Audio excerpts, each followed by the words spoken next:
Hola, muy buenos días, compañeras, compañeros de este diplomado sobre control de constitucionalidad y convencionalidad en materia electoral.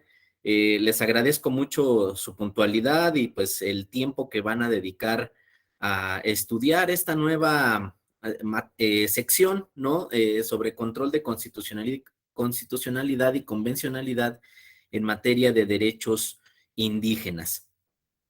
He visto en su temario, pues que ya han visto, pues las particularidades del sistema electoral mexicano, la división de competencias entre la Suprema Corte de Justicia de la Nación y el Tribunal Electoral del Poder Judicial de la Federación, así como también, pues la competencia de otras jurisdicciones externas al Estado mexicano, ¿no? Como lo es la Corte Interamericana de Derechos Humanos. Y bueno, dentro de todas estas asignaturas previas, seguramente pues han de haber visto lo que es el control abstracto, lo que es el control concreto, ¿no? De la materia electoral, ¿no? Los fines que buscan cada una de estas asignaturas. Ahora, ¿por qué hablar en específico del control constitucional y convencional respecto de los derechos político-electorales? Creo yo que la naturaleza o la relevancia de este tema en particular es porque esta función ha venido siendo un precedente incluso a las reformas constitucionales o a la firma de tratados internacionales en la materia.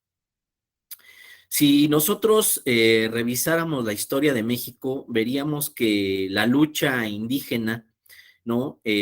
Pues incluso está fundada, ¿no? Como un derecho de supervivencia de las comunidades. Veríamos que el levantamiento, por ejemplo, de los zapatistas en el sureste mexicano, ¿no? Pues fue un foco de advertencia para el Estado mexicano de que debíamos regular los derechos político-electorales de estas comunidades, ¿no? Yo recuerdo el discurso del subcomandante Marcos, ¿no? El 1 de enero de 1994, donde explicaba, ¿no? La discriminación, la desventaja económica que sufrían los pueblos, las comunidades indígenas, no solo de Chiapas, sino de diferentes partes del territorio mexicano, y decía el subcomandante, dice, podrán cuestionar el camino, dice, pero no las causas, ¿no? Es decir, decía, el discurso pues era, las armas tal vez no es el camino, ¿no? Pero hay algo atrás del levantamiento que justifica el que tengamos que hacer algo, ¿no? Ahora, retomando esas palabras del subcomandante Marcos, pues yo les podría decir, pues tal vez no, no hemos tenido el camino pues tan adecuado, ¿no? En las vías jurisdiccionales, pero las causas que han motivado todas las sentencias, todas las acciones de inconstitucionalidad, toda la jurisprudencia que se ha emitido en nuestro país, pues es la que hemos requerido para atender una necesidad, ¿no? Una realidad que tenemos en nuestro país. Y miren, después del levantamiento zapatista, ¿no? En 1992, pues vamos a ver que en nuestro país, pues surgieron una serie de cambios, una serie de reformas constitucionales que nos dieron, por una parte, derechos sustantivos, ¿no? Para los pueblos y para las comunidades indígenas, pero también nos dieron derechos procesales, derechos que tuvieron que conformar instituciones para atender pues los problemas, las controversias que surgían en las comunidades indígenas. Y creamos pues tribunales electorales locales y tribunales electorales federales, ¿no? Que justamente van a tener a su cargo esta función del control constitucional y convencional de los derechos político-electorales de las comunidades indígenas, ¿no? Y en ese contexto es que vamos a ver algunas temáticas que nos van a dar una orientación respecto de estas dos vías, el derecho sustantivo y el derecho adjetivo, ¿no? Para tener un panorama completo de cómo hemos conformado los derechos político-electorales y luego cómo los hemos garantizado a través del control de constitucionalidad y convencionalidad. Entonces, vamos a tener dos sesiones, ¿no? La del día de hoy, nos vamos a enfocar principalmente en el tema del control de constitucionalidad y el día de mañana veremos el tema del control de convencionalidad, ¿no? Eh, para ello, pues el día de hoy vamos a platicar sobre la Constitución, sobre algunas sentencias relevantes que ha dictado el Tribunal Electoral ejerciendo esta atribución.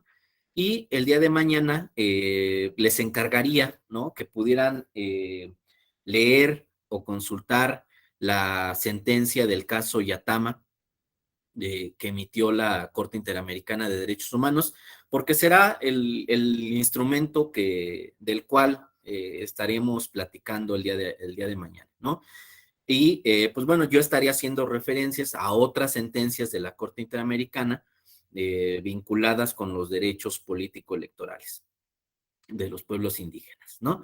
Pero bueno, entonces, pues con esta división del trabajo, ¿no? Pues vamos a iniciar nuestra sesión del día de hoy. No sin antes comentarles que ustedes tienen toda la libertad de comentar, de hacer preguntas a lo largo de todas las sesiones, ¿no? Ya sea que hay una función para levantar la mano o que directamente enciendan el micrófono y pues puedan realizar sus participaciones, ¿no?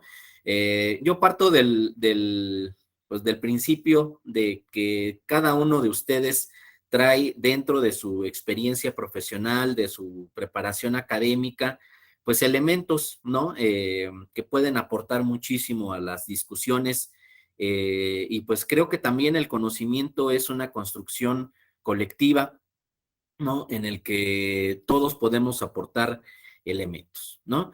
Entonces, pues bueno, vamos a dar inicio a la sesión del día de hoy, ¿no? Y déjenme presentarles una diapositiva que tiene que ver con el texto constitucional.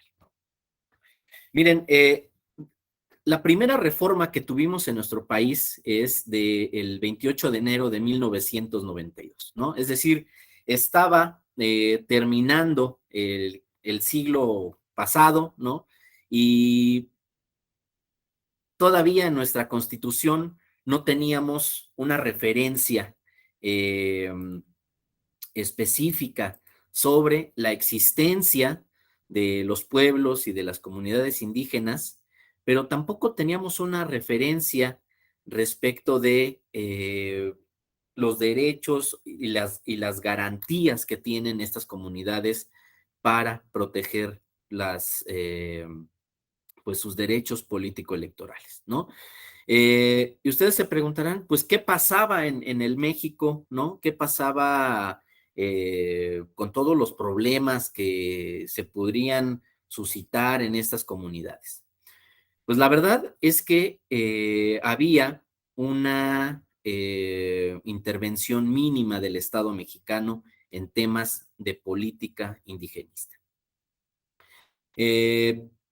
Esto quiere decir que las controversias, los problemas que se daban en nuestro país, pues se resolvían desde las autoridades tradicionales, desde las autoridades internas de las comunidades y de los pueblos indígenas, ¿no?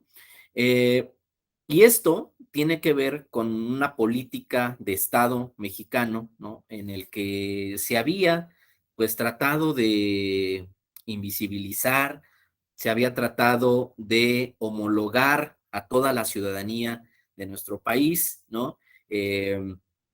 Para conformar la idea de que existe un ciudadano mexicano, ¿no? Y a partir de esta idea de el ciudadano mexicano como un ente homogéneo, un ente que podría ser tratado con las mismas reglas eh, en todo el territorio mexicano, pues partimos de un derecho electoral en el que todos teníamos las mismas reglas, ¿no? Pero estas reglas, ¿no? Pues eran omisas en reconocer las diferencias culturales, las diferencias económicas, las diferencias políticas. Y esto fue, llegó a su fin, digámoslo así, hasta 1992. Y llegó en 1992 gracias a un movimiento internacional, un movimiento en el que se venían suscribiendo convenios, tratados internacionales para pues proteger a estos derechos, a estos pueblos y a estas comunidades, ¿no? Entonces, fíjense, en 1992 reformamos el artículo cuarto constitucional y establecimos la característica que nuestra sociedad mexicana es una nación pluricultural, ¿no? Es decir, que existen muchas culturas en nuestra sociedad, ¿no? Y de la cual, pues, ha surgido todo el desarrollo de la sociedad mexicana, ¿no?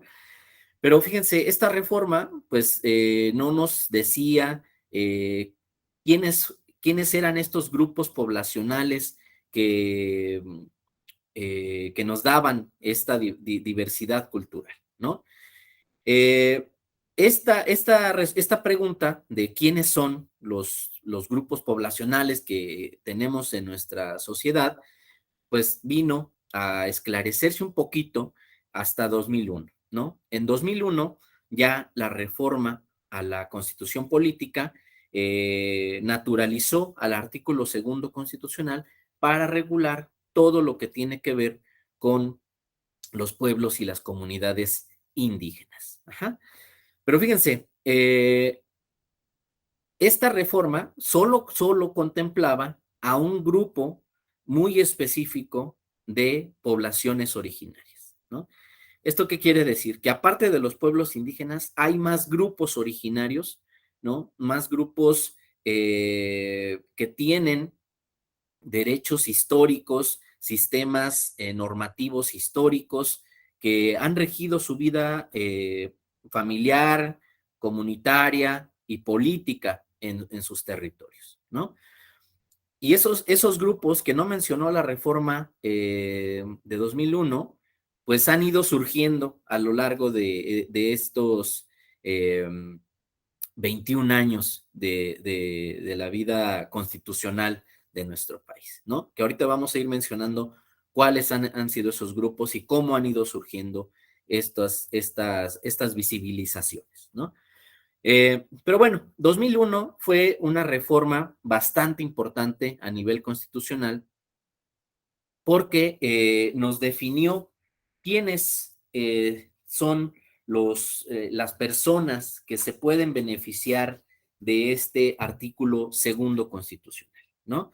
Eh, Fíjense, el artículo segundo constitucional pues empezaba reconociendo lo que ya habíamos dicho en 1992 y nos decía, la nación tiene una composición pluricultural, ¿no?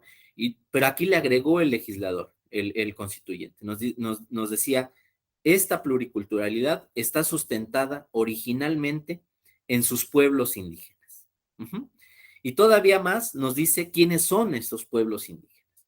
Nos dice, son aquellos que descienden de poblaciones que habitaban el territorio actual del país al iniciarse la colonización y que conservan sus propias instituciones sociales, económicas, culturales y políticas. Aquí es donde surge propiamente el tema de los derechos político-electorales de los pueblos y de las comunidades indígenas, ¿no? Porque ya nos está diciendo que hay sistemas políticos en estas comunidades. ¿Qué quiere decir sistemas políticos? Pues que tienen sistemas de representación, ¿no? Para tomar decisiones, para ejercer la autonomía de sus comunidades en cada uno de estos pueblos indígenas. Y esto también quiere decir que en los 68 pueblos indígenas que tenemos en nuestro territorio nacional, pueden existir 68 tipos de sistemas políticos en nuestro país, ¿no? Lo cual nos da una primera premisa de que la protección de los sistemas político-electorales de los pueblos y las comunidades indígenas no pueden ser tratadas de forma homogénea en todo el territorio mexicano, sino que tenemos que ver las particularidades de cada una de estos sistemas para poder darles un tratamiento adecuado, ¿no? Correcto a sus reglas, a sus sistemas normativos, ¿no? Eh, También nos dice que dentro de estos pueblos indígenas que habitan el territorio mexicano y que tienen su origen antes de la conquista, ¿no? Pues cada uno de estos pueblos tiene comunidades, ¿no? Como si lo viéramos como un cono, ¿no? Pues veríamos que el pueblo es lo genérico y las comunidades son estas unidades poblacionales más específicas, ¿no? Y que justamente forman unidades sociales, económicas y culturales asentadas en un territorio y que reconocen autoridades propias de acuerdo con sus usos y costumbres.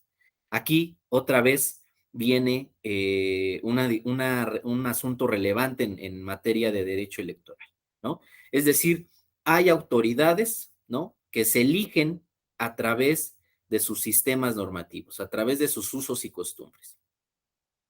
Lo cual viene a darnos una diferencia respecto de el resto de autoridades que se eligen en el Estado mexicano a través de elección popular, ¿no? Eh, Esto, pues, sin que lo diga la Constitución, va a generar una tensión bastante fuerte en la actualidad, ¿no? Porque los cargos de elección popular contemplados en nuestra Constitución, es decir, para elegir representantes en el Poder Ejecutivo, en el Poder Legislativo y en el Poder Judicial, incluso vamos a ver algunos casos, pues tienen reglas distintas, ¿no? Respecto de las elecciones que se venían presentando en las comunidades indígenas, ¿no? Porque estos cargos de elección federal, de elección popular que contemplan las constituciones, pues se eligen a través de un sistema de partidos políticos. Mientras que los cargos o las representaciones que puedan surgir en las comunidades, pues generalmente se venían eligiendo a través de sistemas normativos internos, ¿no? O usos y costumbres, como decía la Constitución política. Ahora, si existen estos dos sistemas, necesitábamos, ¿no? Justamente, como lo dice el tema del día de hoy, ¿no? Pues tener un control de cómo se implementan, cómo se ejercen estos sistemas normativos dentro del territorio mexicano. Y fíjense, aquí hay una primera jurisprudencia que hay que mencionar del Tribunal Electoral, ¿no? Y es que el Tribunal Electoral ha dicho que pueden existir estos dos sistemas, ¿no? Como una determinación soberana del Estado mexicano, ¿no? De que puedan coexistir el sistema de partidos políticos y los sistemas normativos internos, pero dice el Tribunal Electoral, deben de coexistir de una forma armónica. Deben de coexistir en un sentido en el que tanto el sistema de partidos políticos respete los derechos al interior de las comunidades, pero también los integrantes de las comunidades indígenas deben de respetar, de contemplar, ¿no? Dentro de sus reglas, pues el reconocimiento también del derecho positivo, el derecho escrito que tenemos en nuestro país, ¿no? Eh, y miren, siguiendo con los temas que van surgiendo, pues esta es otra diferencia, ¿no? El derecho mexicano generalmente pues lo conocemos como un derecho escrito, un derecho positivo que emana del poder legislativo a través de ciertos procedimientos de presentar iniciativas, discutirlas al interior de los congresos y finalmente los dictámenes, ¿no? A través de los cuales pues se aprueban las reformas constitucionales o legales. Pero por otro lado, también al interior de las comunidades tenemos estos mecanismos de emisión de reglas que aplican a las elecciones al interior de las comunidades, ¿no? También tenemos autoridades que pueden modificar o que pueden crear nuevas reglas, ¿no? De derechos políticos o de derechos político-electorales. Y fíjense, pero estos sistemas normativos internos no son escritos, ¿no? No están en en un documento, no están publicados en alguna página, ¿no? Que crearan las comunidades indígenas. Es un derecho, pues, que se va transmitiendo a través de las generaciones, es un derecho que cuesta trabajo, ¿no? Conocer, cuesta trabajo identificar. Y justamente gracias a esta problemática es que también el tema de los derechos político-electorales de los indígenas no es un tema puramente de los abogados, ¿no? Es un tema en el que sociólogos, antropólogos, lingüistas, ¿no? Pues se tienen que involucrar en ir documentando, en ir sistematizando, ¿no? Estos derechos en artículos, en informes institucionales, incluso pues en sentencias propiamente que quedan un poco esclarecidos cuáles son los sistemas normativos internos, ¿no? Pero bueno, la importancia de la reforma de 2001 pues vino a ser el hecho de identificar quiénes son pueblos indígenas, quiénes son integrantes de comunidades indígenas, y aquí algo muy importante, ¿no? Que también nos dio una pauta para identificar derechos colectivos y derechos individuales en materia de derecho electoral, ¿no? Y entonces, fíjense, en materia de derechos colectivos, la reforma de 2001, pues nos vino a plantear el tema de la libre determinación. Ajá, nos decía el párrafo cuarto del artículo segundo constitucional que el derecho de los pueblos indígenas a la libre determinación se ejercerá, fíjense aquí la importancia por nuestra materia, en un marco constitucional de autonomía que asegure la unidad nacional. Uh-huh. Esto en la Constitución Federal. Y después nos dice este mismo párrafo. Dice, el reconocimiento de los pueblos y comunidades indígenas se hará en la Constitución y leyes de las entidades federativas. Es decir, aquí también el legislador nos dice que en las constituciones políticas de las entidades federativas también se tendrá que hacer este reconocimiento de los derechos de los pueblos indígenas. Uh-huh. eh, y fíjense, pues nos dice que una vez que existan estos derechos en la Constitución Federal y en las constituciones locales, el criterio para aplicar estas reglas, estas disposiciones que los congresos locales, que los congresos federales puedan establecer, dice, serán aplicables o bastará para su aplicación, ¿no? El criterio de la autoadscripción. Ese es digámoslo así, el parámetro constitucional para decir a quiénes vamos a aplicar el artículo segundo constitucional federal o los artículos en las entidades federativas que estén en las constituciones, ¿no? el criterio de autoadscripción. Es decir, que basta que una persona se reconozca como perteneciente a una comunidad o a un pueblo indígena para que el Estado mexicano le dé el tratamiento con esta calidad, ¿no? La calidad de indígena.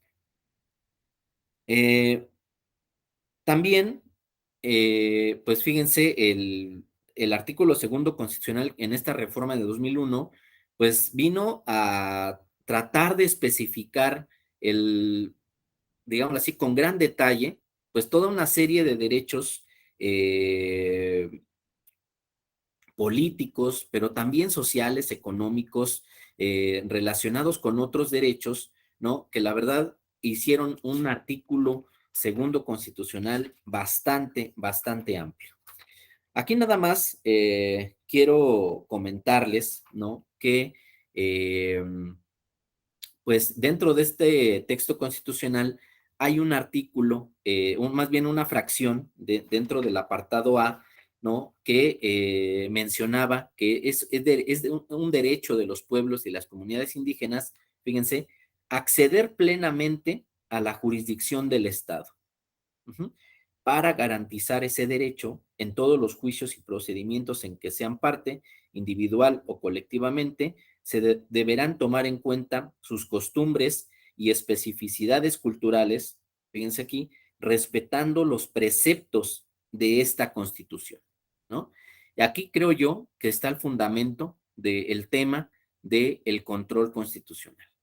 Uh-huh. Es decir, podrán tener sus derechos sustantivos, podrán tener acceso a la jurisdicción del Estado mexicano y en la resolución de estas controversias, de los asuntos que se sometan a la jurisdicción de los tribunales que resuelvan los problemas indígenas, ¿no? Se tendrá que tener un control, ¿no? A fin de que se respeten los preceptos constitucionales.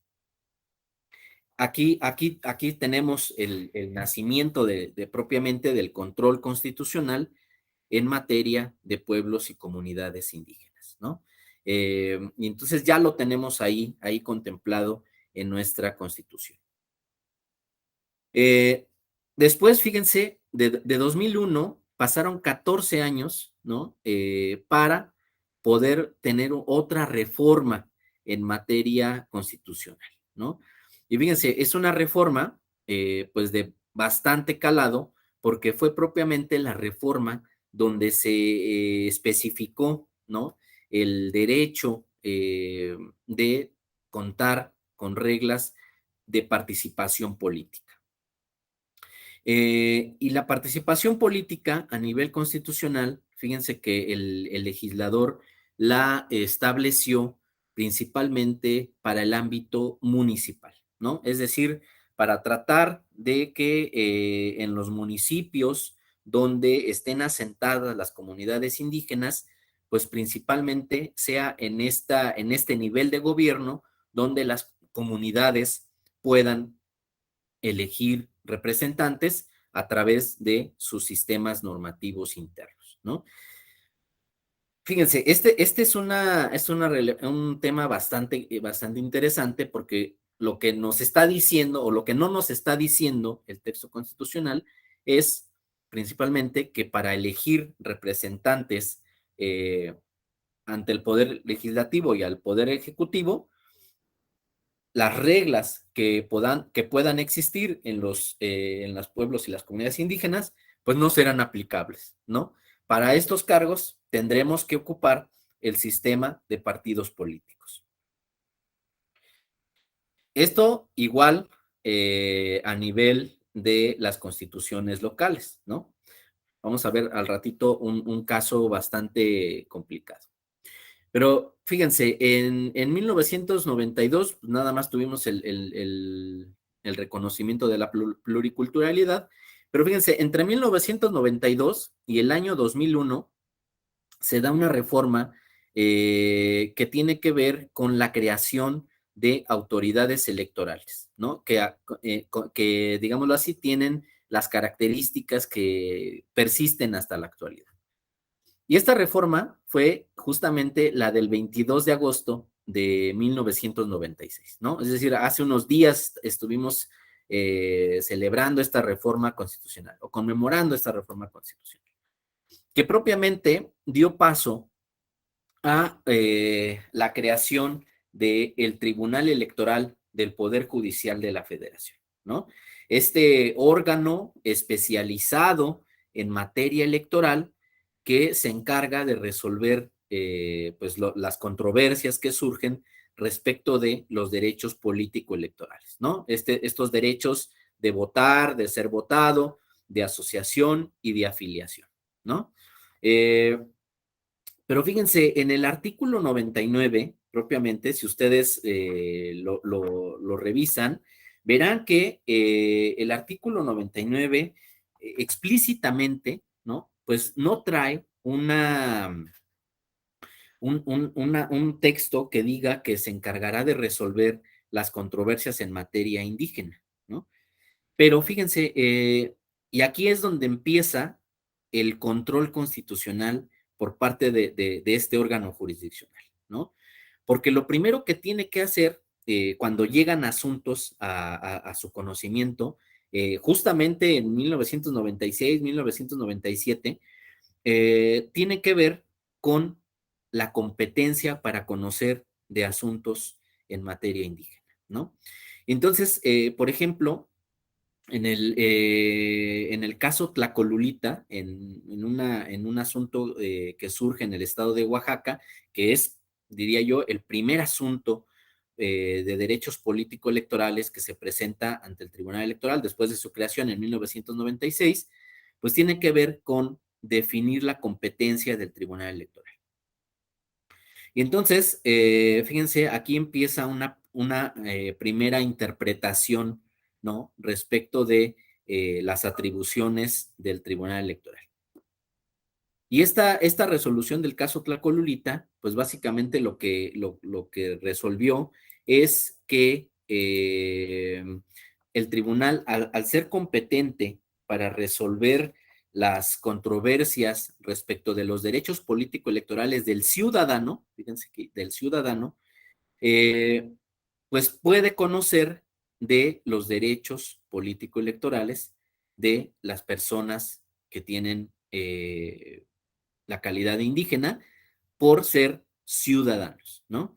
Eh, hay dentro de un derecho comparado, que pudiéramos decir, pues hay otros países, ¿no? Como Bolivia, como Perú, eh, de América Latina, que, por ejemplo, explícitamente crean tribunales indigenistas, ¿no? Integrados por magistrados que surgen de las comunidades indígenas, que se encargan de resolver conflictos en materia de pueblos y comunidades indígenas, ¿no?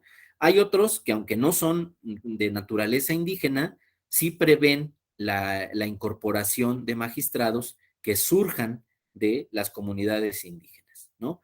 O hay otros que explícitamente en sus leyes procesales, ¿no? Contemplan pues garantías para los pueblos indígenas de poder presentar medios de impugnación específicos para temas de pueblos y comunidades indígenas, ¿no? Y fíjense, esto a nivel federal. Hay diferencias, por ejemplo, en las entidades federativas.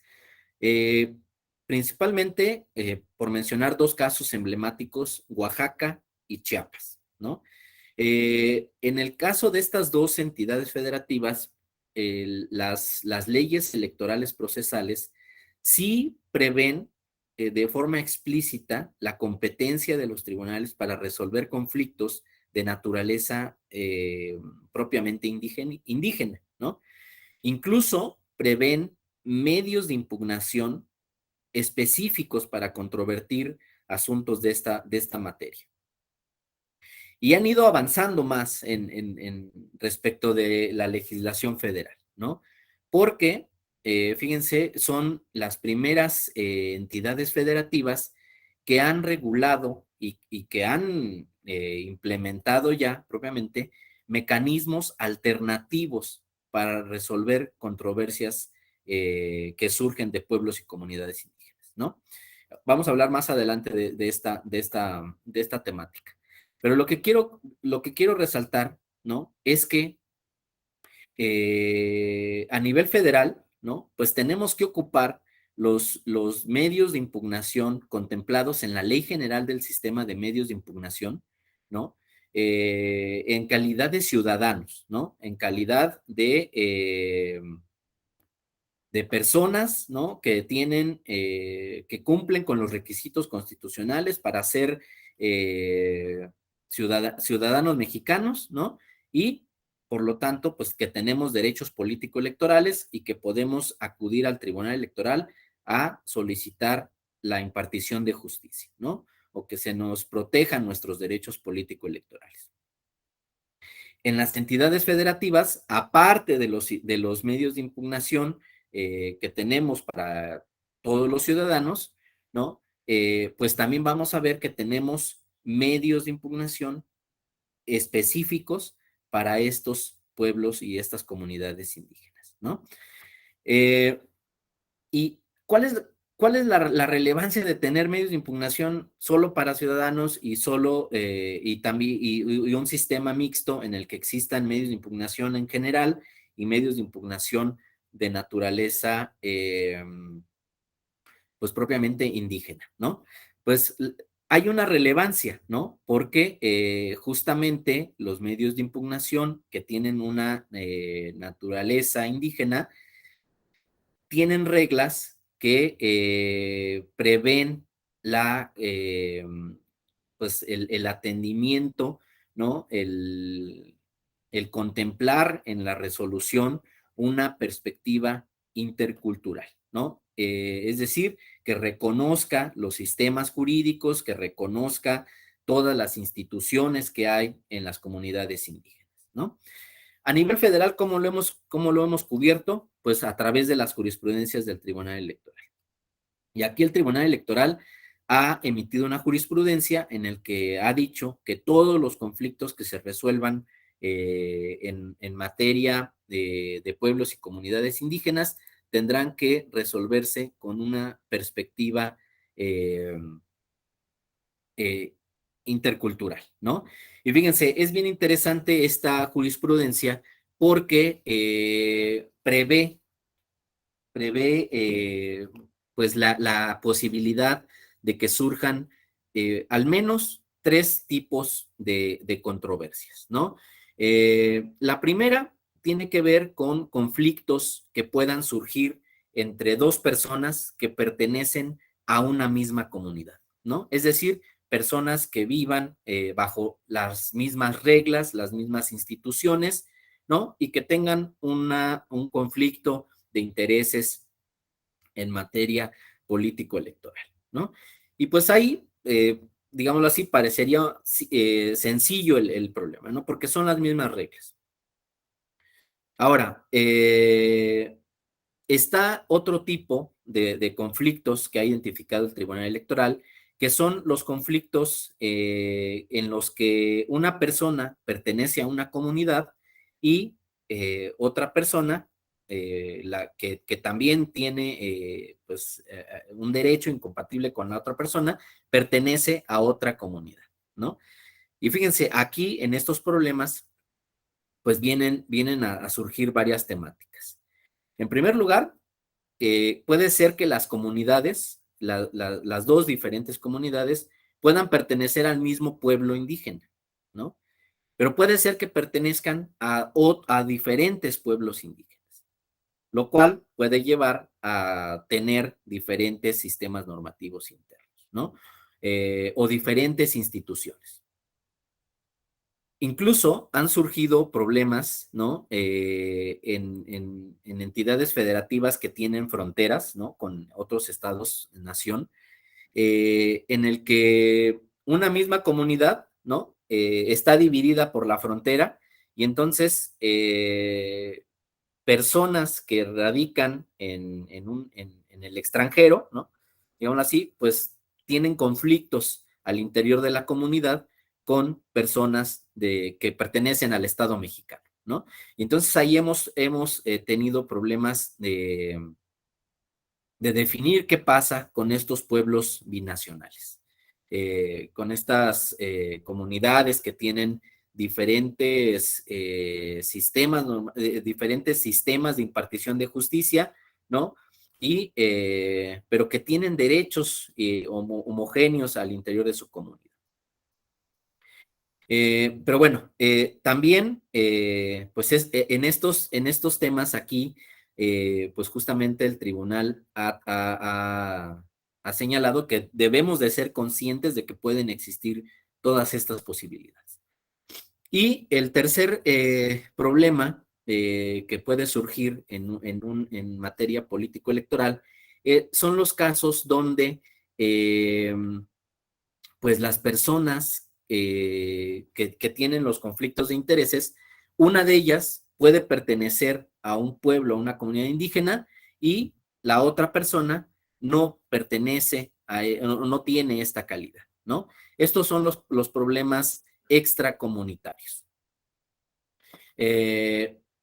Entonces, a ver, nada más para definir los tres tipos, son los intracomunitarios, ¿no? Los que tienen una homogeneidad de reglas, de instituciones, los intercomunitarios, ¿no? Es decir, en los que pueden tener dos comunidades distintas o dos pueblos indígenas en conflicto, ¿no?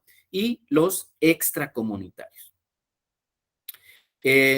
Y fíjense, gracias a la identificación de estos tres tipos de problemas, pues es que justamente el Tribunal Electoral ha dicho que todos los impartidores de justicia pues tienen que resolver con esta perspectiva de reconocer las diferencias culturales, las diferencias normativas que pueden existir en los diferentes conflictos, ¿no?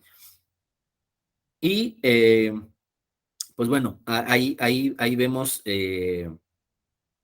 estos avances en la definición de cómo deben de operar los tribunales electorales en la impartición de justicia.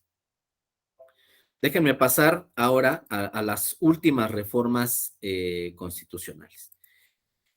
Miren, en 2016 se reforma la Constitución en un contexto en el que se reforma la Ciudad de México, ¿no? Y pues se señala que en la Ciudad de México también, como al ser una nueva entidad federativa, pues se tendrán que proteger los derechos político-electorales de los indígenas que sean originarios de esta demarcación, o también de los pueblos indígenas que lleguen a la Ciudad de México, ¿no?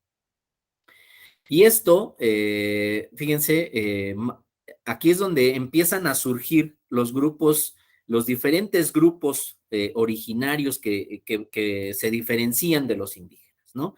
Porque fíjense que las personas que pertenecen a barrios originarios de la Ciudad de México tienen pues una cosmovisión de sus comunidades, de sus poblaciones, en las que se diferencian, en las que no se reconocen como indígenas, ¿no? Sino que ellos prefieren denominarse barrios originarios, más que comunidades indígenas, se autodenominan así barrios originarios, y así es como las leyes de la Ciudad de México les han dado el reconocimiento, ¿no? Y también pues han defendido a sus autoridades tradicionales, ¿no? Y por ejemplo, en la ley de participación ciudadana, ¿no? Pues se contemplan a sus autoridades tradicionales para poder realizar pues todos los mecanismos de participación ciudadana en esta entidad federativa. Entonces aquí ya tenemos, por ejemplo, los pueblos indígenas, y también tenemos los barrios originarios, ¿no? Por tratarse de la Ciudad de México nada más. Pero bueno, esta reforma también vino a traer un nuevo derecho para los pueblos y las comunidades indígenas, que es el de las consultas a los pueblos indígenas, ¿no? Y las consultas, pues vamos a ver que también son un mecanismo de control constitucional, ¿no? para el establecimiento de derechos y para, digámoslo así, probablemente para el desarrollo de los pueblos y las comunidades indígenas, ¿no? Porque, por ejemplo, si nosotros queremos hacer una reforma constitucional o una reforma legal en materia de pueblos y comunidades indígenas, tenemos que realizar una consulta previa a la modificación, informada a los pueblos y las comunidades indígenas, es decir, les tenemos que dar elementos de análisis para que puedan tomar la decisión de si los cambios pues pueden beneficiar o pueden perjudicar a sus instituciones y a sus derechos, ¿no? Entonces, desde esta reforma en 2016, pues ya las autoridades legislativas y las autoridades ejecutivas, por lo que respecta a la conformación de los planes nacionales de desarrollo o los planes estatales de desarrollo, pues tienen que consultar a los pueblos y a las comunidades indígenas, ¿no?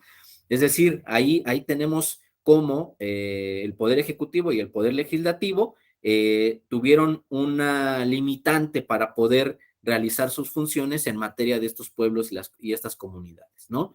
Porque, ¿qué pasa si no se realiza una consulta previa? Pues puede declararse inválida la reforma, ¿no? Eh, ahora, fíjense, en 2019 tuvimos la quinta reforma constitucional al artículo segundo, al artículo segundo de nuestra Carta Magna, ¿no? Y fíjense, aquí retomamos lo de 2001 y decimos, bueno, en estas elecciones en municipios que tienen poblaciones indígenas, los representantes a los ayuntamientos se deben de elegir con paridad de género, ¿no? Es decir, el tema de la paridad, pues no solo impactó en las reglas de los sistemas de partidos políticos, sino que también impactó en materia de pueblos y comunidades indígenas, ¿no? Y esto, pues porque no podían quedar fuera, ¿no? De este criterio que venía evolucionando a nivel nacional, ¿no? Y pues también ahora buscamos que las comunidades indígenas, al postular representantes, pues también integren o hagan participar o permitan participar a las mujeres, ¿no? Y ustedes dirán, pues, ¿a poco no las dejan participar, no? ¿O a poco se involucran en la vida pública las mujeres? Si lo vemos históricamente, pues la participación en México de la mujer, ¿no? Pues tiene alrededor de 70 años, ¿no? Eh, y esos 70 años han sido de luchas constantes para ir ganando terreno en la vida política, ¿no? Empezamos a ver acciones afirmativas en las que las mujeres podían cubrir por lo menos el 30% de los congresos federales, ¿no? Tener ahí espacios para empezar a llevar las agendas políticas de las mujeres, ¿no? Después tuvimos un 40% y después un 50%. Y después dijimos, pues no solo el 50% a nivel federal, ¿no? Sino que tiene que ser una política transversal pues que permee todos los niveles de gobierno, el federal, el local y el municipal. Y aquí es donde justamente pues viene la reforma a las comunidades indígenas, ¿no? Donde también tienen que garantizar la paridad de género pues al interior de las comunidades y en las representaciones que surjan hacia la integración de los ayuntamientos. Pero bueno, 2019 también es importante porque fíjense, 2 meses después se da la sexta y última reforma constitucional que hemos tenido en este artículo segundo constitucional y reconocimos los pueblos y las comunidades afromexicanas, ¿no? Entonces aquí fíjense, ya tenemos pueblos indígenas, barrios originarios y pueblos y comunidades afromexicanas. ¿Y qué nos dice la Constitución en el artículo segundo constitucional, en este apartado C que se le agrega al artículo? Pues es que los pueblos y las comunidades afromexicanas tendrán los mismos derechos, ¿no? que los pueblos reconocidos en el artículo segundo constitucional para los pueblos y las comunidades indígenas, ¿no? Es decir, pues tienen derechos sustantivos y derechos adjetivos, los cuales pues también pueden solicitar que se proteja a través de los tribunales electorales de la federación, ¿no? O de las entidades locales. Y hasta ahí nos quedábamos, ¿no? En las reformas constitucionales. Por ahí el artículo segundo constitucional mantiene un párrafito, ¿no? Donde dice que, y esto como una puerta abierta, ¿no? Para no excluir o no dejar desprotegidos a otros grupos originarios que pueda haber en nuestro territorio, ¿no? Y nos dice una clave, nos dice que pueden existir comunidades equiparables en México, ¿no? Nos dice y que podrán tener los mismos derechos que los pueblos indígenas. Y ustedes se preguntarán, ¿y qué otros grupos poblacionales puede haber en nuestro territorio, ¿no?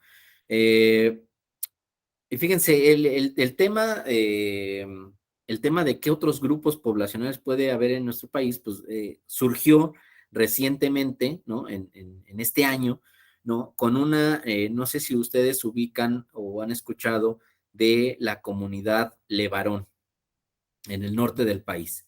Eh, esta comunidad Levarón es una comunidad que radica en el estado de Chihuahua, ¿no? Y que ha tenido, pues a lo largo del tiempo, pues diferentes movimientos territoriales, ¿no?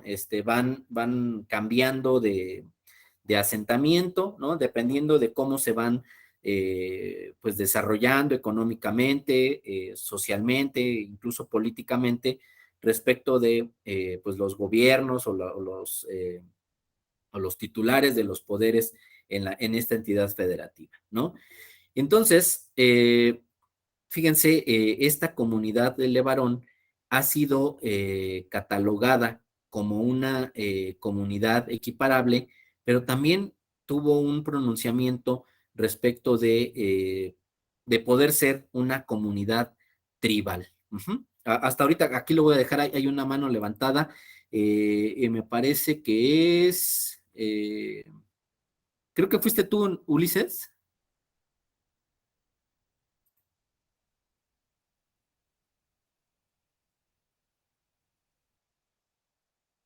¿Hay alguien que quiera comentar algo? ¿No? Bueno, ok. Bueno, fíjense, entonces este caso llegó al Tribunal Electoral, ¿no? Y llegó al tribunal, a la Sala Superior del Tribunal Electoral por un tema, ¿no? Que tiene que ver con el control constitucional. Porque fíjense, la comunidad Levarón en un primer momento acudió a las autoridades del Estado, ¿no? A solicitar que se les permitiera ejercer sus derechos político-electorales. Y fue un caso similar a lo que fue Cherán, ¿no? Porque en las noticias lo pueden consultar, Comunidad Levarón, y van a ver que tuvieron una situación crítica respecto de asesinatos al interior de su comunidad, ¿no?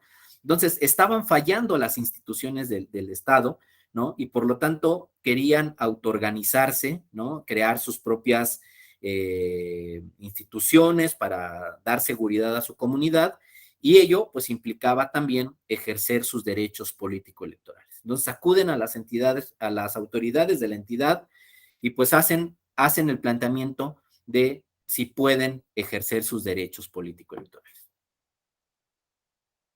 Y entonces empieza una discusión que se discutió, ¿no? En el caso Tlacolulita, en el caso Cherán, en 2009, ¿no? Que se discutió en otros asuntos que tenía que ver justamente si estaban protegidos por la Constitución, ¿no? Para poder ejercer sus derechos político-electorales.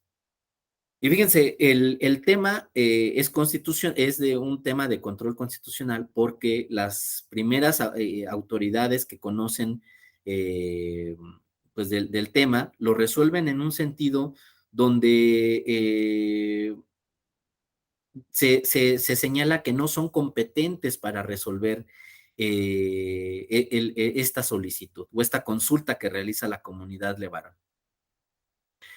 ¿Y por qué eran incompetentes? Porque no estaba en la Constitución, ¿no? No estaba, digámoslo así, regulado por el Congreso, ¿no? Que estas comunidades tribales pudieran ejercer derechos político-electorales en las entidades federativas. Y fíjense, no estaba ni regulado ni en la Constitución del Estado de Chihuahua, ni en la Constitución Federal, ¿no? Estaba el concepto de comunidad equiparable.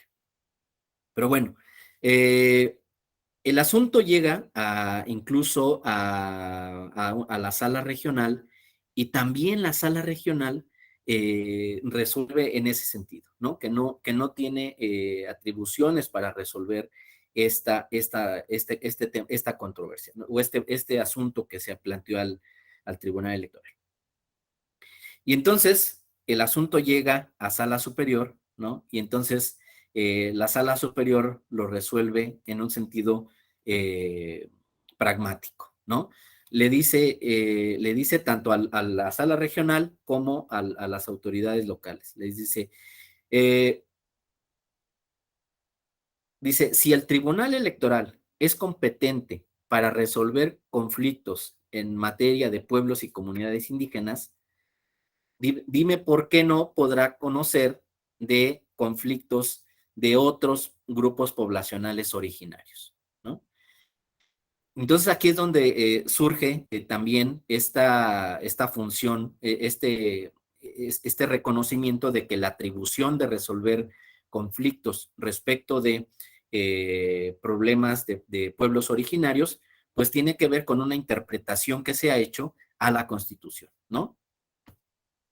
Ahora, el tema es que al no tener explícito las competencias de los tribunales electorales para resolver de estos problemas, pues empezamos a ver cómo han ido avanzando las atribuciones del Tribunal Electoral respecto de diferentes grupos, ¿no?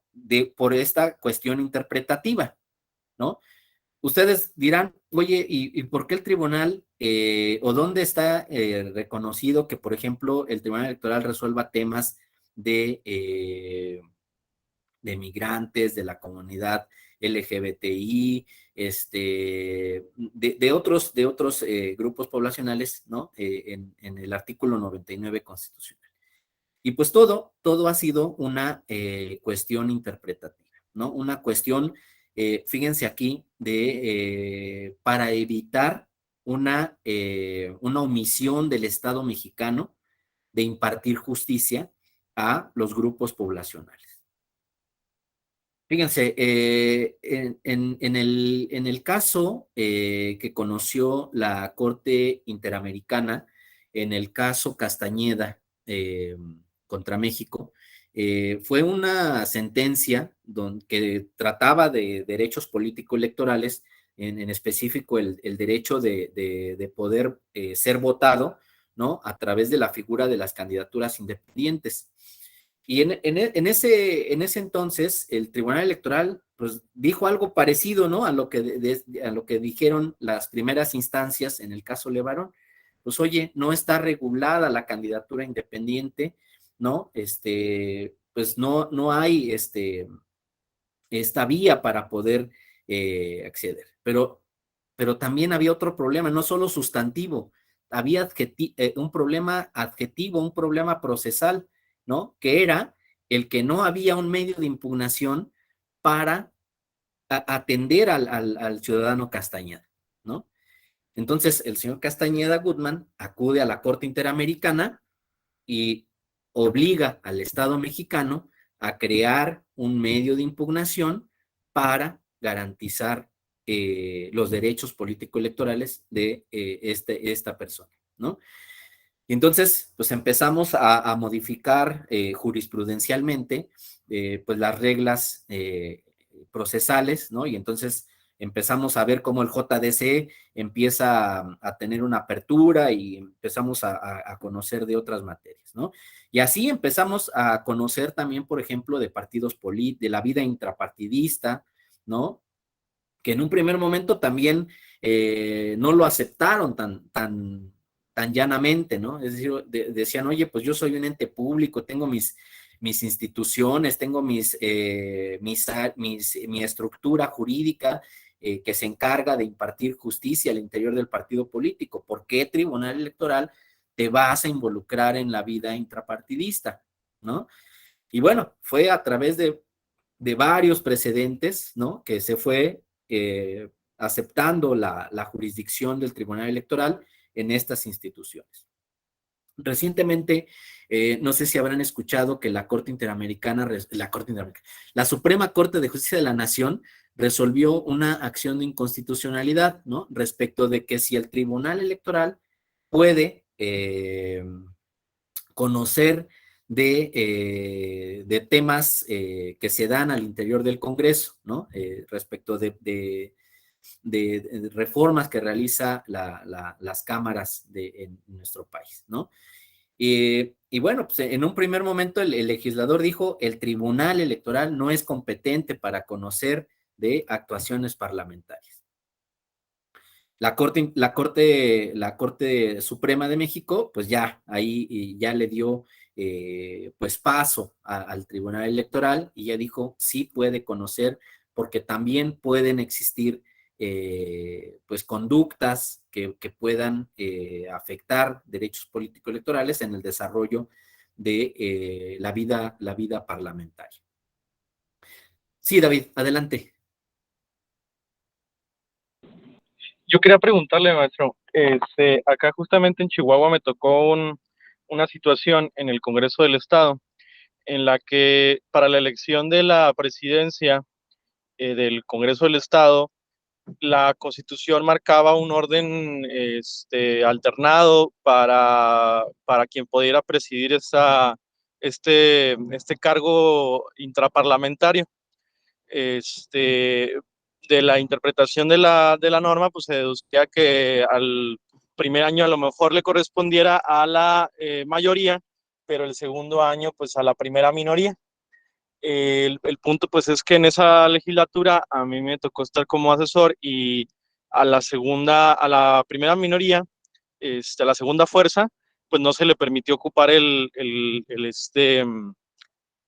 cargo.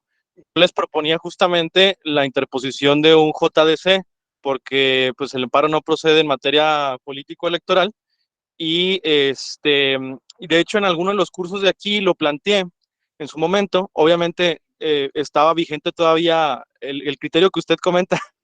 Entonces pues me respondieron que en primera instancia esas situaciones las debería desahogar el mismo Congreso del Estado, ¿no? Lo cual a mí me parecía pues una respuesta un poco incompleta, porque pues es justamente ahí donde se origina el problema, ¿no? Es justamente al interior del Congreso donde se da esta situación, y pues no podemos confiarle al transgresor de la norma la impartición de la justicia, ¿no? Entonces, no sé usted qué opina al respecto. ¿Sería el JDC la vía adecuada para proteger esta situación? De hecho, en la Constitución local estaba establecido esta disposición, y por lo tanto, pues yo deducía que era pues también un derecho de la primera minoría o de la segunda fuerza, de los integrantes de ese grupo parlamentario, ser candidatos a ocupar el cargo de presidente del Congreso. Gracias, David. Pues mira, efectivamente, tocas algo muy importante que tiene que ver con el alcance de lo que entendemos por derechos político-electorales, ¿no? Mira, generalmente decimos derechos político-electorales, ¿qué son? Votar, ser votado, afiliación y asociación, ¿no? Y parece que solo es poder ir y depositar nuestra boleta el día de la jornada electoral o ser postulado para un cargo de elección popular, ¿no? Y ya apareces en la boleta, ¿no? Y ya está garantizado tu derecho político electoral. Pero fíjate que justamente por estos temas que tú mencionas, el Tribunal Electoral le ha dado una ampliación, ¿no? Al alcance de lo que son los derechos político-electorales y fíjate, le ha reconocido al derecho de ser votado una vertiente que es la vertiente del acceso y del ejercicio del cargo, ¿no? Entonces, si tú fuiste electo para integrar un congreso, ¿no? Y cuando llegas al congreso, no se te incorpora en tus derechos parlamentarios, ¿no? Si no se te permite realizar las funciones para las cuales fuiste electo, pues entonces puedes presentar un JDC, ¿no? Incluso ha sucedido que pues hay una restricción de funciones, pero también incluso de salarios, ¿no? Por ejemplo, esto a nivel municipal. Llegan al municipio, les quitan los instrumentos, los sellos, las firmas electrónicas, les privan de los elementos con los cuales pueden funcionar, ¿no? Y todavía no les pagan a las personas, ¿no? Entonces, fíjate pues cómo este derecho de ser votado, pues ha sido protegido por el Tribunal Electoral, porque no se garantiza, ¿no? El derecho si no se les permite ejercer el cargo, ¿no? Incluso, no sé si recuerdas, ahorita estoy tratando de recordar el caso, pero hay un caso a nivel federal, ¿no? Donde a un legislador no se le permitía integrar pues comisiones, ¿no? Incluso creo que era a un grupo parlamentario, ¿no? Que no se le permitía integrar pues los órganos de dirección de la Cámara y entonces pues justamente ahí el Tribunal Electoral también está obligando al Senado, ¿no? A que se le incorpore a este grupo parlamentario pues en las decisiones de la Cámara, ¿no? Habías levantado la mano, David, ¿alguna duda? Sí, maestro, justamente le iba a preguntar otra situación que me tocó. En un cabildo, pues dejaron de citar a sesiones, ¿no? Y había una disparidad de sueldos, pues considerable. Ahí yo me planteé, pues interponer un juicio político en contra del presidente municipal este, hay unas hipótesis que creo que generalmente son las mismas en los estados, es impedir el ejercicio del poder público, no de una función del estado, algo así viene en la redacción, pero por la vía electoral también se podría, como usted lo menciona, a través de qué vía sería? ¿Sería JDC o cuál sería la vía? Mira, David, esa pregunta tiene que ver con algo que el Tribunal Electoral ha definido como los límites del derecho electoral y los límites del derecho parlamentario, ¿no? Yo te diría que el derecho electoral en el ámbito de los congresos tiene un alcance que tiene que ver con el ejercicio de la función, ¿no? Es decir, si tú puedes participar en las sesiones, si puedes presentar pues tus iniciativas, si puedes integrar comisiones, creo que hasta ahí alcanzaría el derecho electoral, ¿no? Ahora, creo que también hay otra vertiente que tiene que ver ya con las reglas que regulan la vida parlamentaria, ¿no? Y en estas disposiciones, en este cumplimiento, en este ejercicio, pues ya no puede intervenir el Tribunal Electoral, ¿no? Porque también, acuérdate que tenemos que respetar la división de poderes, ¿no? Entonces, si la Cámara de Diputados emite unos lineamientos de funcionamiento, de distribución de comisiones, de cómo se van a elegir las mesas directivas sí, las mesas de dirección, ¿no? Las juntas de coordinación política, no sé, todas las áreas del Parlamento. Ahí creo que el Tribunal Electoral sí ha sido, digámoslo así, respetuoso de la autonomía del Poder Legislativo, ¿no? Pero cuando no se permite, pues, ejercer el cargo a una persona, ahí sí interviene el Tribunal Electoral, ¿no? Eh, a ver, tengo a Gabriel y a Uriel, creo que era el que había levantado la mano hace rato. A ver, pues Gabriel, adelante. No, nada más, creo que nos estamos desviando del tema, ¿no? Son pueblos y comunidades indígenas. Y ya Sí. estamos metiéndonos en cosas de regidores y eso que no tienen nada que ver. Ok, sí, Disculpe. bueno, ahorita retomamos el tema, ¿no? Uriel, adelante. ¿Qué tal, maestro? Buenas tardes, compañeros. Pues yo nada más, en relación a esto que estábamos, este último tema que se tocó, que a lo mejor, bueno, ya nos desviamos del tema principal, sin embargo, creo que también hacer un comentario o cabe la acotación respecto a que es muy endeble la línea entre el derecho parlamentario y el derecho al ejercicio del cargo. Yo aquí en Querétaro viví asuntos que radicaron en el Tribunal Electoral como juicios para la protección de derechos políticos electorales, donde los puntos a los que alegaba la parte quejosa en ese momento era que no se tomaban en cuenta sus propuestas en un cabildo cuando ella era la única integrante de ese partido, de esa fuerza política, y todos los demás eran de otra fuerza política mayoritaria, y obviamente pues sus propuestas nunca obtenían una mayoría, ¿no? Y el tribunal radicó y le dio entrada y le ordenó determinadas acciones al cabildo para que se incluyeran o se tomaran en cuenta las propuestas que hacía esta regidora. Y creo que esto también ya deforma la, la, eh, pues la composición mayoritaria de un cabildo y la forma en la que éste debe de tomar decisiones. Entonces, creo que también es muy riesgoso y entonces es necesario con esta resolución de la Corte donde dice que declara inconstitucional la improcedencia de este tipo de juicios para la protección, necesitaría también definirse hasta dónde está el ejercicio del cargo y dónde ya se está metiendo en otra materia. Gracias, Uriel. Sí, miren, estas líneas que pueden existir, digamos, en los contornos del derecho electoral, tiene que ver con la naturaleza electoral, ¿no?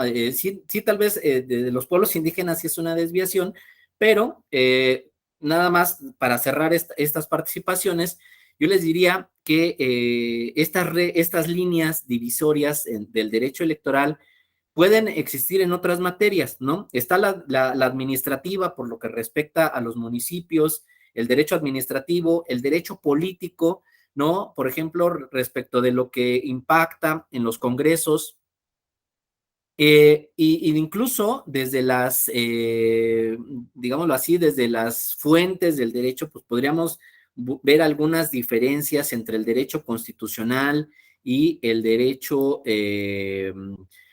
político, el derecho parlamentario, y la verdad es que sí, Uriel, muy,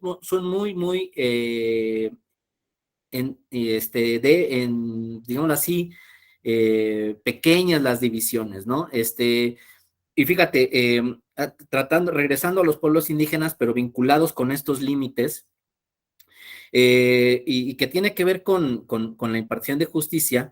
Fíjense, un tema relativamente nuevo, ¿no? Que es el del el uso directo de los recursos públicos por parte de las comunidades indígenas. Este tema, fíjense, también no está escrito en la legislación ni en la Constitución, ¿no? Podría ser un tema administrativo porque tiene que ver con los recursos que administran los municipios, ¿no? Pero también fíjense, lo han manejado principalmente las comunidades de Michoacán como una extensión del derecho político a la libre determinación, ¿no? Dicen, a ver, pues no podemos participar directamente en los ayuntamientos, ¿no? No podemos plantear nuestras necesidades en estas instancias políticas y estamos quedando fuera del desarrollo económico, del desarrollo social, ¿no? tenemos necesidades que no han sido atendidas. Entonces dicen, para poder tener una libertad, una libre determinación y poder ejercer nuestra autonomía, pues requerimos recursos que podamos manejar de forma directa. Y fíjense, en un primer momento, el Tribunal Electoral aceptó esta competencia, ¿no? Y empezó a resolver asuntos de uso de recursos públicos de forma directa en comunidades indígenas, ¿no?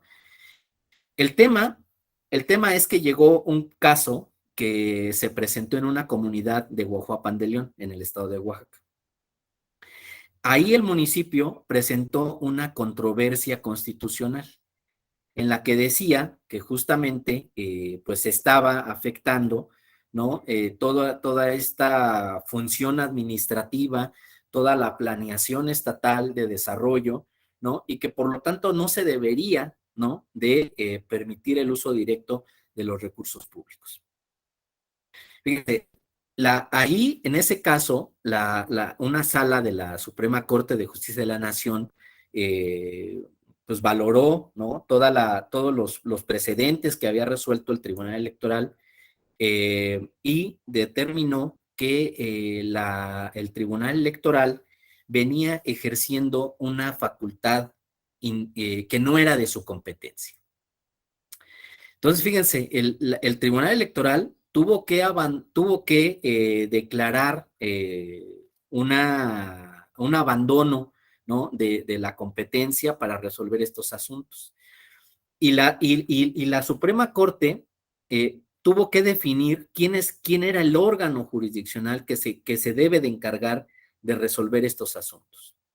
Y entonces ahí dijo que son los juzgados indígenas que están en los tribunales superiores de justicia, los que deben de conocer estas materias. Pero vean cómo la línea efectivamente es muy delgada, ¿no? Y puede haber pues una interpretación por parte del tribunal de conocer de ciertos asuntos, ¿no? Pero puede llegar el tribunal, la Suprema Corte de Justicia de la Nación y pues hacer una aclaración de estas interpretaciones, ¿no? O sea, sí podemos cruzar límites tal vez en algunas materias, ¿no? Porque no está regulado, porque hay omisiones legislativas, hay omisiones constitucionales. Y justamente en el tema de las omisiones legislativas, ¿no? En esta falta de reformar las constituciones, de reformar las leyes, es justamente en estos temas donde pues se ha dado el tema del control constitucional y el control convencional respecto de los derechos político-electorales de pueblos y comunidades indígenas. Y fíjense, en ejercicio de este control, ¿no? El Tribunal Electoral ha pues emitido algunas, diría yo, reglas o bases para la actuación judicial, ¿no? Y, por ejemplo, ha establecido el Tribunal Electoral que tratándose de pueblos y de comunidades indígenas, debe de existir un antiformalismo, ¿no? ¿Qué quiere decir esto? Quiere decir que cuando llegue un asunto a la competencia de las autoridades electorales, pero principalmente de los órganos jurisdiccionales, este rigor normativo, ¿no? En los plazos, en los requisitos para poder aceptar un medio de impugnación o para ejercer un derecho, pues tiene que ser considerado a la luz de los contextos indígenas de los cuales surgen las controversias, ¿no? Entonces, vamos a ver que a raíz de esta base de tratar de evitar un antiformalismo, pues justamente se ha dado alguna flexibilidad procesal, ¿no? Respecto de los integrantes de pueblos y comunidades indígenas. Entonces, por ejemplo, si la Ley General del Sistema de Medios de Impugnación dice que por regla general tenemos 4 días para presentar un medio de impugnación, tratándose de pueblos y comunidades indígenas que tal vez tienen que trasladarse por caminos, por zonas geográficas que no son de fácil acceso y que tienen que pues pasar varios días para que puedan llegar al lugar donde se presenta el escrito de demanda, pues hay que considerar esos tiempos, esas condiciones para poder aceptar la interposición del escrito, ¿no? También, por ejemplo, en 2020, en el proceso electoral federal de 2018, una candidata, la candidata Mari Chuy, buscaba competir por el cargo de presidenta de los Estados Unidos mexicanos, ¿no? Y se enfrentó a un formalismo que era el que las candidaturas independientes tenían que recabar el apoyo ciudadano a través de telefonía celular y a través de una aplicación que requiere el uso de Internet, ¿no? Entonces, esto estaba en lineamientos del Instituto Nacional Electoral, ¿no? En reglas electorales. Pero, pues, ¿qué pasaba? Que llegaba la candidata y pues no había celulares o no había red de internet, ¿no? Y entonces era muy difícil recabar el apoyo a través de estas herramientas. Entonces, lo que tuvo que hacer la candidata Mari Chuy, pues regresar al Instituto Nacional Electoral y pedir que se le permitiera recabar el apoyo ciudadano a través de las formas tradicionales, ¿no? A través de papel, a través de anotar los datos de las personas en un formulario, ¿no? Y poder presentar estas documentaciones al Instituto Nacional Electoral. ¿Cuál fue la decisión? Pues que efectivamente los pueblos indígenas radican principalmente en zonas reconocidas por el Estado mexicano como zonas marginales, ¿no? Zonas que no cuentan con pues la estructura para poder recabar el apoyo con las nuevas formas que prevé el sistema de partidos políticos, ¿no? Y entonces se le permitió a la candidata Mari Chuy el flexibilizar esta norma y que pudiera recabar el apoyo ciudadano, ¿no? Otro principio que ha establecido, ¿no? El efectivo acceso a la jurisdicción. No se le puede restringir la impartición de justicia a los pueblos y a las comunidades indígenas, ¿no? Fíjense, aquí pues bastaría con que una persona en su escrito de demanda señalara que pertenece a un pueblo indígena, ¿no? Estaríamos dando cumplimiento a lo que señala el artículo 2 constitucional de la autoadscripción simple para que opere el reconocimiento del Estado mexicano, ¿no? Hasta ahí no hay problema. Pero fíjense, hay un caso que se resolvió en el estado de Guerrero por la Sala Regional Ciudad de México. Es un caso que tiene que ver con la comunidad de Tecuanapan, Guerrero. Ahí, fíjense, el escrito inicial de la comunidad no señalaba explícitamente que pertenecieran a un pueblo indígena, pero sí planteaba que la pretensión que buscaba la comunidad era cambiar de sistema de partidos políticos a sistemas normativos internos o indígenas, ¿no? Y entonces, pues, en la narrativa de los hechos, pues, se señalaba que eran una comunidad que buscaba implementar pues sus sistemas normativos internos en las formas en cómo se elegían a representantes de esta comunidad hacia la entidad federativa, ¿no? Y pues fíjense, aquí surge otro criterio en materia procesal y en materia de acceso a la jurisdicción, que es el que si un órgano jurisdiccional identifica que la controversia o el escrito inicial de demanda versa sobre un tema de derechos político-electorales indígenas, ¿no? A pesar de que las personas no hayan señalado su calidad indígena o que no hayan pedido el tratamiento de calidad en calidad de indígenas, ¿no? Se les debe de aplicar las reglas que benefician a estos pueblos y a estas comunidades, ¿no? Entonces vean cómo incluso a pesar de que no se autoadscriban o que no señalen explícitamente que pertenecen a un pueblo indígena, se debe de operar estas reglas, ¿no? Y fíjense, viene otro tema relevante con esto, que tiene que ver con el principio de dar una interpretación más favorable de las normas a los pueblos y a las comunidades indígenas. Tiene que ver con el principio de progresividad. Este principio va a ser algo que sustenta las decisiones del Tribunal Electoral y es el principio que dice que si los pueblos y las comunidades indígenas obtienen un derecho, ¿no? Que otorgue la legislación o que otorguen las autoridades electorales, estos derechos no pueden ir en retroceso. No se puede quitar, por ejemplo, a una comunidad el uso de sus sistemas normativos internos, ¿no? A pesar de que la mayoría de la población que integre la comunidad, pues ya no sea indígena, ¿no? Fíjense, esto surge de algunos casos donde en un principio la comunidad o la población que vivía en la cabecera municipal y en los alrededores, pues era mayoritariamente indígena, ¿no?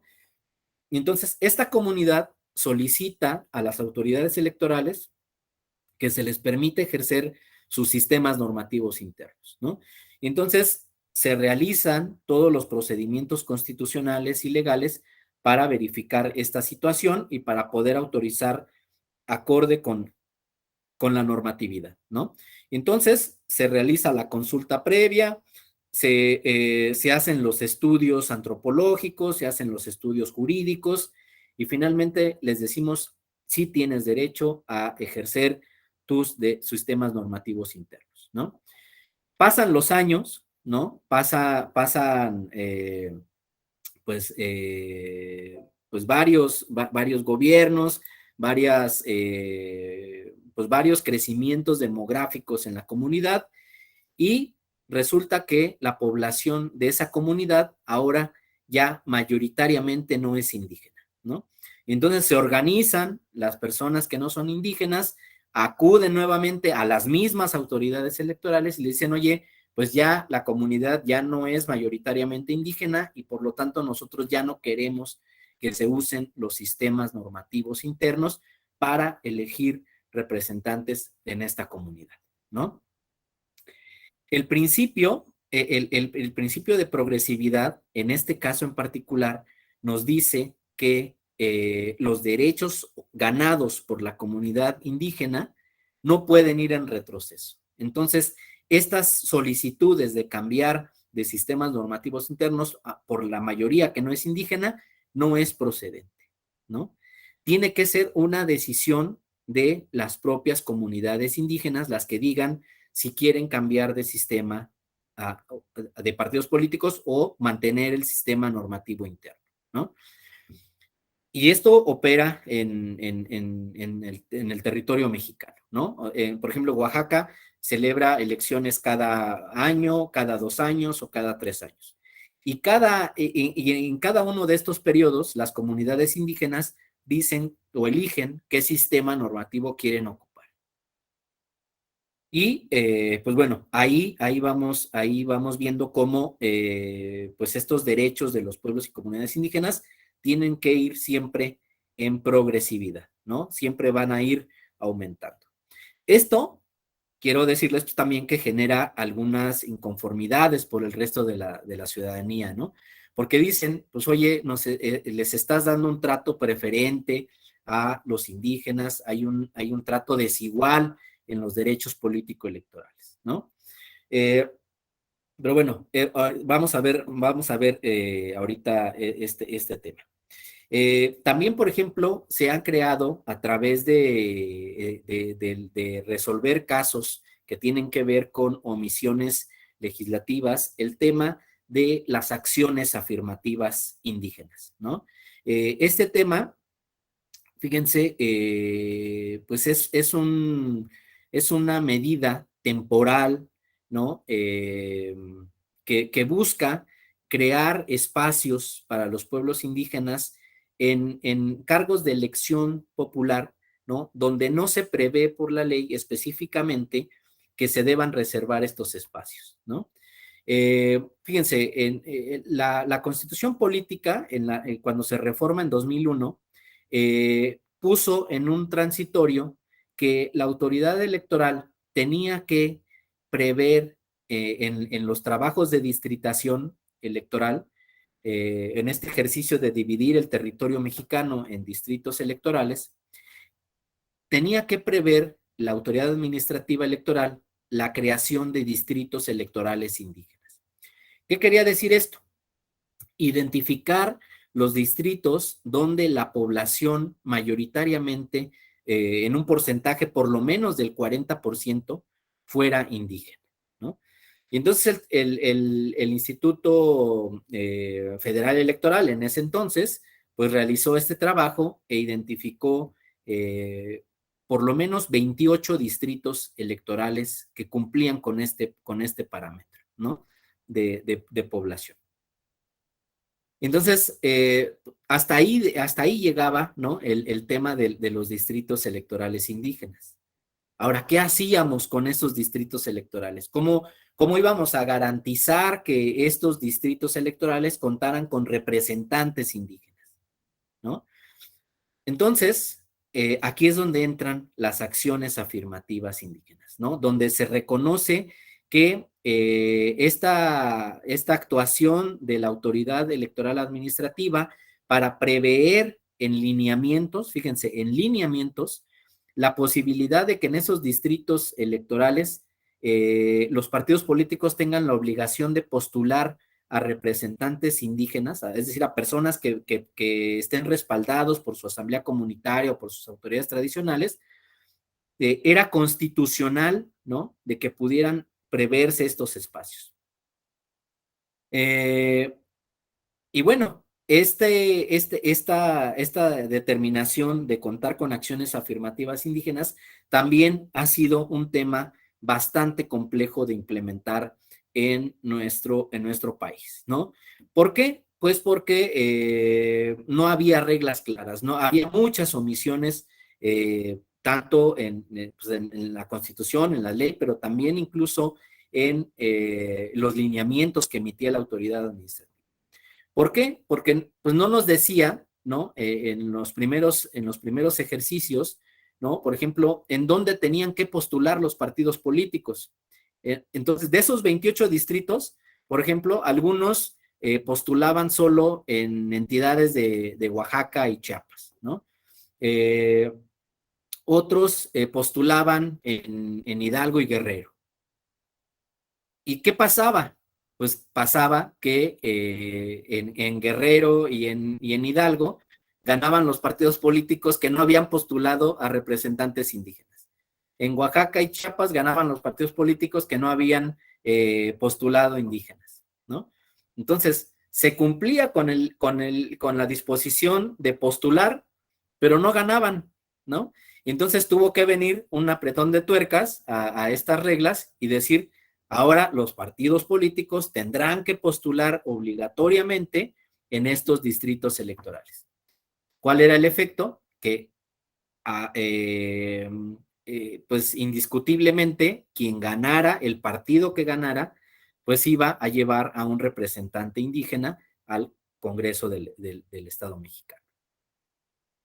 Pero fíjense, después de este apretón de tuercas, empezamos a identificar algunos casos donde los partidos políticos estaban postulando a personas que no pertenecían a estas comunidades, ¿no?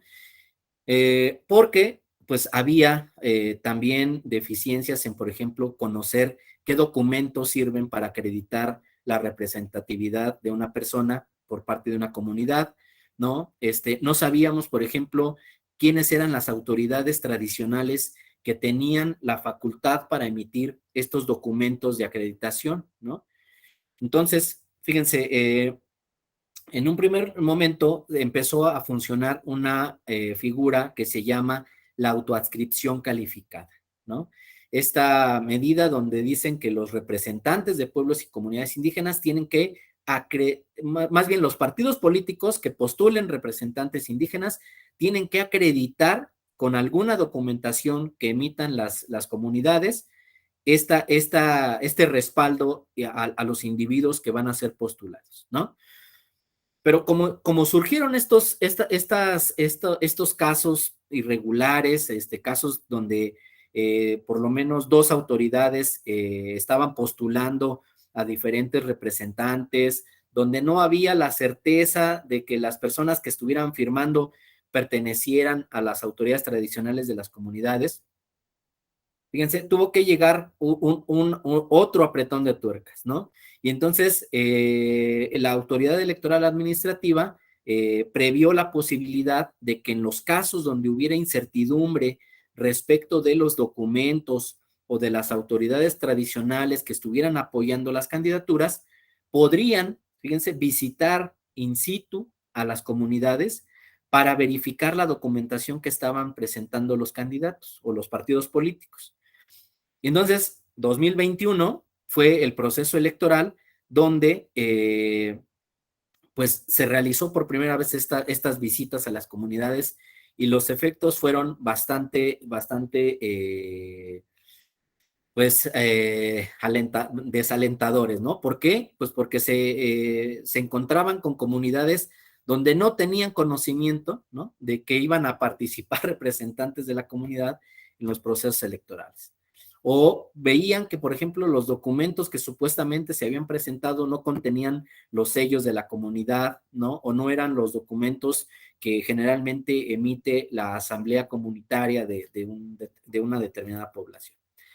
Entonces, pues eso tiró muchas candidaturas, ¿no? En el proceso electoral 2021 y finalmente pues tenían que los partidos políticos trabajar a marchas forzadas para pues dialogar con las comunidades, plantear la posibilidad de que se diera una representación y pues obtener el registro de algún candidato, ¿no?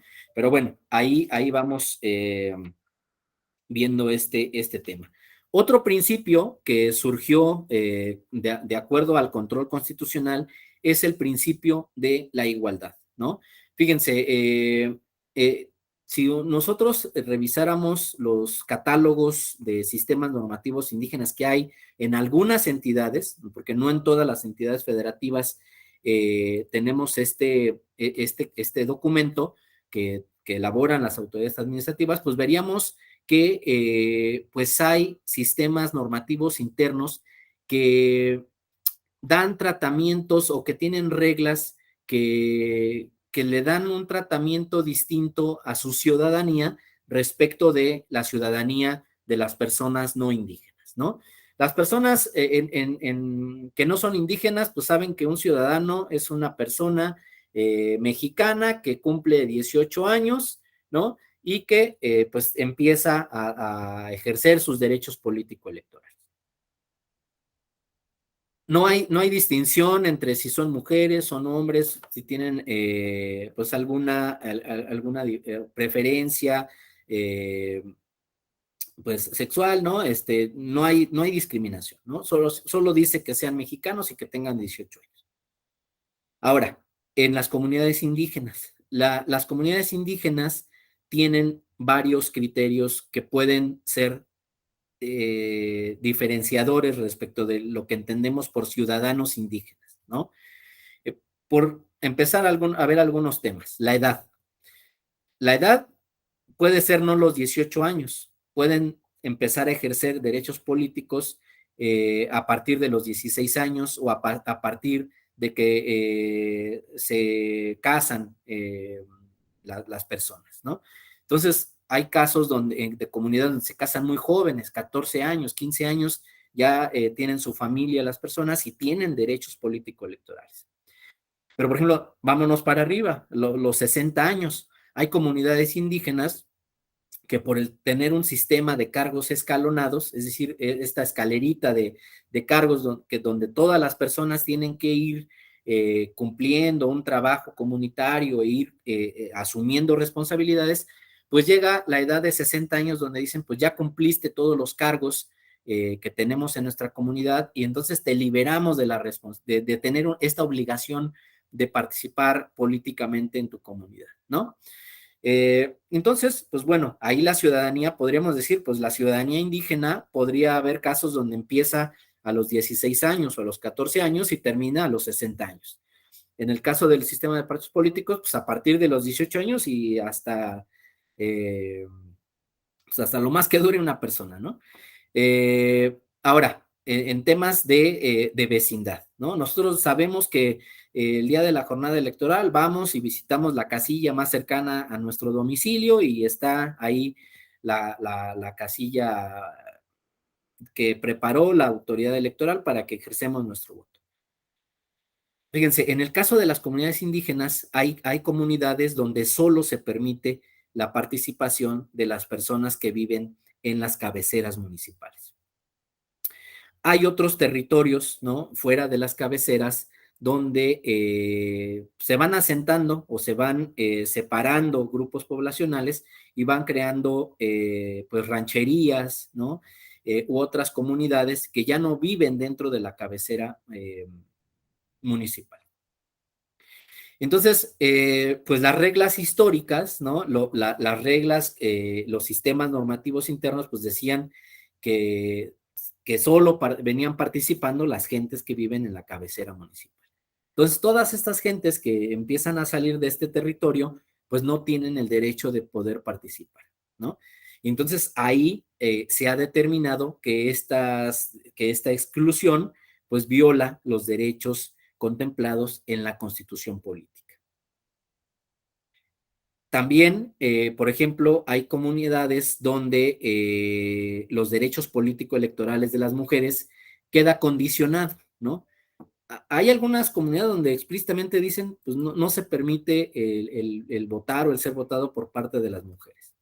Hay otras comunidades donde se dice, bueno, sí pueden votar, pero tienen que estar casadas, tienen que tener tierras ejidales, tienen que realizar el tequio, es decir, hay algunas condicionantes, ¿no? Que muchas veces imposibilitan el ejercicio de los derechos político-electorales en las comunidades, ¿no?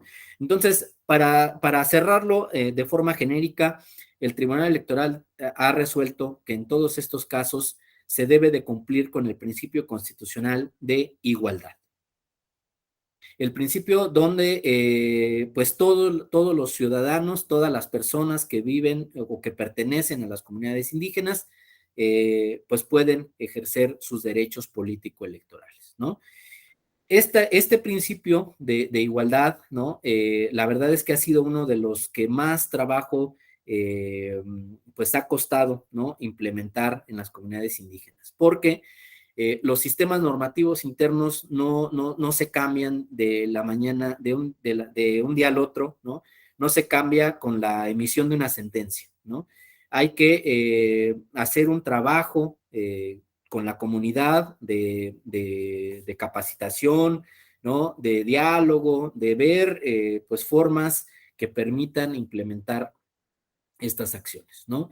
Pero bueno, ahí vamos avanzando en este tema de la constitucionalidad y esto también tiene que ver con el respeto a la universalidad del voto, ¿no? A estos principios que rigen el voto activo, este principio que dice que todas las personas pueden elegir a sus representantes. Y fíjense, se ha cuestionado en algunos momentos o se ha planteado al tribunal que se pronuncie respecto de si las formas de votación de una comunidad pues son constitucionales o inconstitucionales. Y aquí les quiero mostrar algunas diapositivas para que veamos pues las formas en las que votan en las comunidades indígenas. Miren,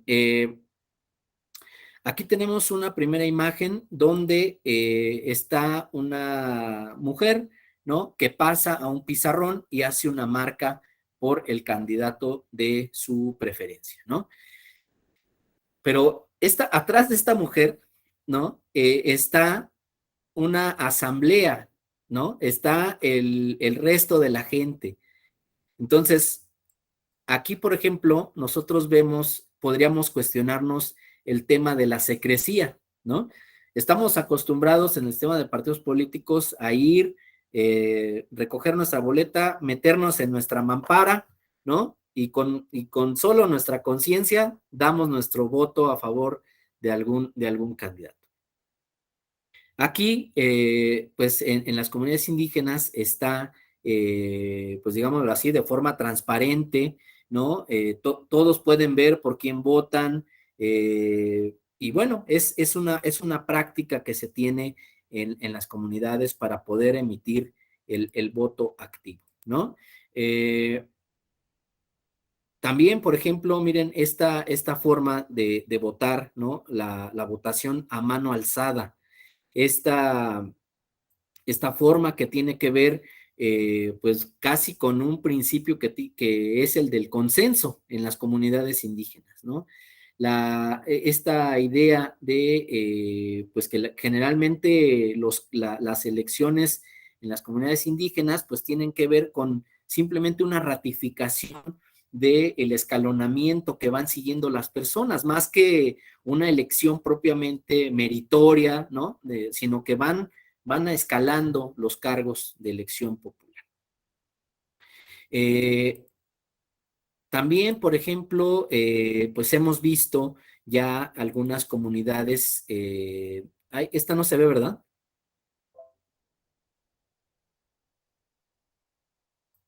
Ya se ve.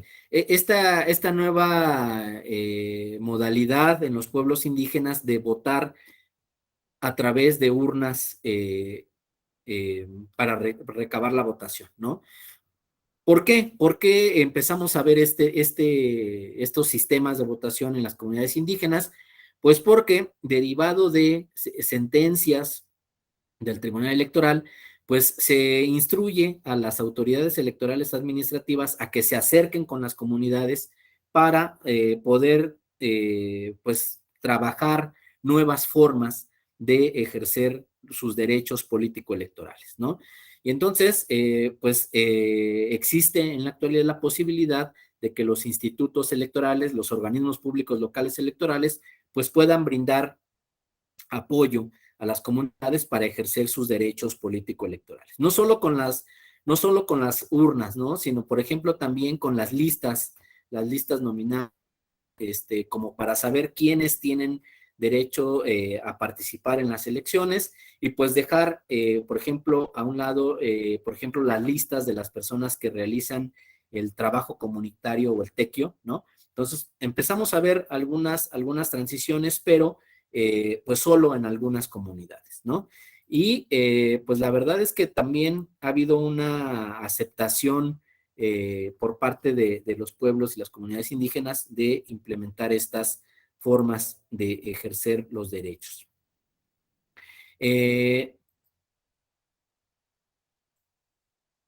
Algo muy importante y que ha sido parte de esta actividad jurisdiccional es el reconocer que la asamblea comunitaria es el órgano de decisión que generalmente las comunidades indígenas tienen para elegir a sus representantes y para elegir a sus reglas y sus procedimientos de derechos político-electorales, ¿no? Fíjense, un último dato en tema de control constitucional. Se sometió a consideración del Tribunal Electoral que si era constitucional que una asamblea comunitaria cambiara su sistema normativo interno el mismo día de la asamblea comunitaria, ¿no? Ustedes saben que en el sistema de partidos políticos las reglas electorales se tienen que modificar 90 días antes de que inicie el proceso electoral, ¿no? Justamente para que todos sepamos cuáles son las reglas que tenemos que acatar, cuáles son las obligaciones de las autoridades electorales, cuáles son las reglas de los partidos políticos y en general de los candidatos. Pero empezaron a surgir casos donde antes de que diera paso a todo el proceso electivo, la asamblea comunitaria sometía a consideración la modificación de los sistemas normativos internos. Entonces vinieron al tribunal y dijeron, oye, esto es constitucional que las asambleas modifiquen el mismo día de la asamblea las reglas mediante las cuales van a participar los integrantes de la comunidad. Y la respuesta fue que sí es válido, que sí es constitucional que puedan modificar los sistemas normativos internos ese día de la jornada de la asamblea comunitaria, ¿no? Porque justamente la asamblea comunitaria es una instancia a la cual se convoca generalmente pues para la periodicidad en la que se van a elegir los cargos en la comunidad. Adelante, Sandra. Doctor, buen día, compañeros. Pues mire, nosotros aquí en el estado de Tlaxcala, no hay pueblos indígenas como tal, pero sí hay ciertas poblaciones que eligen a sus representantes a través de usos y costumbres. Entonces, el presidente en turno emite la convocatoria cuando ya se va a terminar su periodo, y ahí se deja un apartado donde se indica que lo que no se dice en la convocatoria se podrá realizar en el momento de la asamblea comunitaria. Entonces ahí ya ellos deciden cómo van a hacer sus votaciones, si por colores, si voto directo, ellos mismos establecen sus reglas, con la persona del Instituto Electoral como mero observador, porque la asamblea es la que decide cómo se llevan a cabo las elecciones en ese momento, por usos y costumbres aquí. Muy bien, Sandra. De acuerdo. Fíjate que Tlaxcala es un estado que dio una sentencia emblemática, diría yo. Mira, es la sentencia Sub-Rec 14, diagonal 2021.